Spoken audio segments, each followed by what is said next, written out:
President Trump's grip on the Republican Party was on display in high-profile primaries across the country last night, with several Trump critics losing after the president targeted their campaigns. In Kentucky, Congressman Thomas Massie lost his bid for re-election by nearly 10 points to Ed Galrine, a former Navy SEAL backed by the president. Massie drew the ire of Mr. Trump and his allies for his opposition to the war in Iran and leading efforts to release the Jeffrey Epstein files. We weren't really running against Ed Galrine. We weren't running against Donald Trump. We were running for what we believe in. Meanwhile, in Georgia, Secretary of State Brad Raffensperger, a key opponent of the president's attempts to overturn election results in the state, lost in the primary for governor. And two Republican candidates for Senate are heading to a runoff, setting up another closely watched test of the party's direction under Trump.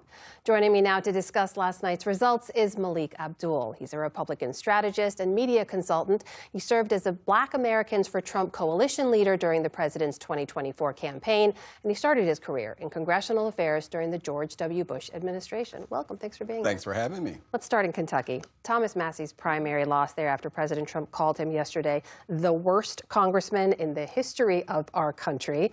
The race was a key test for the president's hold on the party. What did it tell you?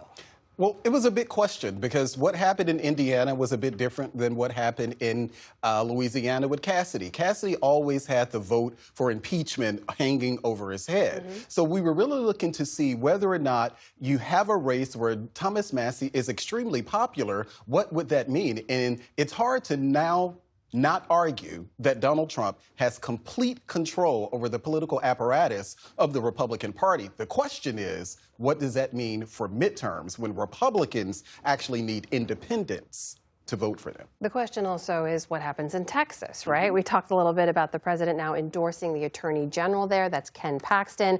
He's challenging the incumbent, Senator John Cornyn, who served in the Senate for over 2 decades. The runoff is on Tuesday. I think it's fair to say Paxton has political baggage, right? There's concerns about his electability. He's had professional and personal scandals. Is there concern the president is prioritizing loyalty over electability? Absolutely. And I think that for like a Cassidy or even Massie for that case, you could argue the loyalty question, but the loyalty question is really not there with Cornyn. Cornyn has voted for Donald Trump overwhelmingly. He voted to confirm all of his nominees. So he's a little different there. I think that the Cornyn race was happening in Texas, this is more of an appeal to MAGA, because MAGA was saying all along, over and over again, you heard many people telling Donald Trump, we do not want Cornyn. So I think it seems as if that this was more of a gift for MAGA more so than the Republicans themselves, because they are not happy, because now we're having to invest more money in a state like Texas as opposed to a Georgia or even Maine for that matter. Well, sticking in Texas for a moment, is it also a gift to Democrats? I mean, they are eager to run against a Ken Paxton. Are Republicans now imperiling their chance there to beat the Democratic nominee, James Tallarico? I think you said something about, Paxton having some challenges. That's an understatement. I've said over and over again that, Tallarico is a more palatable, more likable candidate than Beto O'Rourke. Beto O'Rourke actually lost to Ted Cruz by 2.6 percentage points. If Paxton ends up winning, there is a possibility that Texas ends up in play. I know we've said this over and over again when it comes to Texas, but it is a real possibility. I do want to ask you what you mentioned now, because this does mean that the NRSC has to spend probably more money in Texas than they would like to spend, money they'd rather be spending in a place like Georgia. You have 2 Republicans there heading to a runoff. That's Representative Mike Collins and former football coach Derek Dooley. There's another intra-party fight looming here, right? How much does this hurt their chances of beating John Ossoff and flipping Georgia? I think that for me, and I know many people, we would love to say that we have a chance in Georgia. I honestly believe, and you listen to many people in Georgia, once Governor Brian Kemp decided not to run, we kind of wrote Georgia off. Yes, we hope that we could win, but I don't see us really beating John Ossoff. But if Brian Kemp had run, he would have beat him.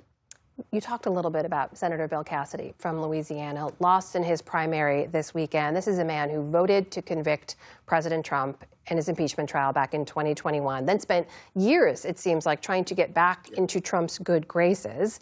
What does all of that tell you about room in the Republican Party right now to criticize the president, to disagree with him at all? I think that you already had many people who were really kind of hesitant to criticize Donald Trump, very apprehensive. And we're seeing now that Donald Trump is able to wield that power and essentially, make sure that you don't have another congressional career.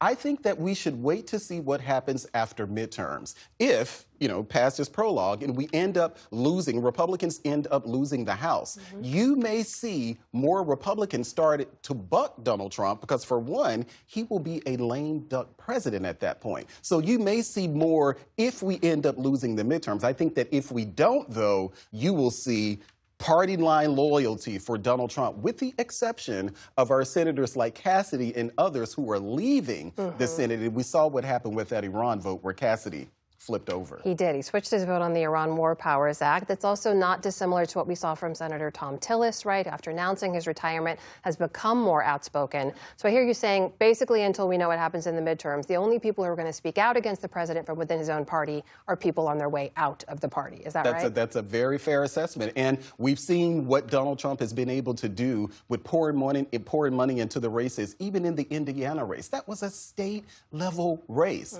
Donald Trump jumped in there. They were outspent, and they weren't able to actually win that race. I think that you're going to see a lot of people still apprehensive, but really waiting. And I'm hearing from Republicans all around, we're waiting to turn the page from Donald Trump. It's just a matter of timing when that happens. We will wait and we will see. Melik Abdul, thank you so much for being here. Thanks for having me.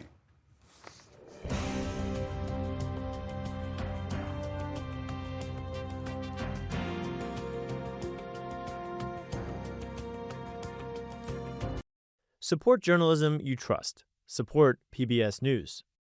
Donate now, or even better, start a monthly contribution today.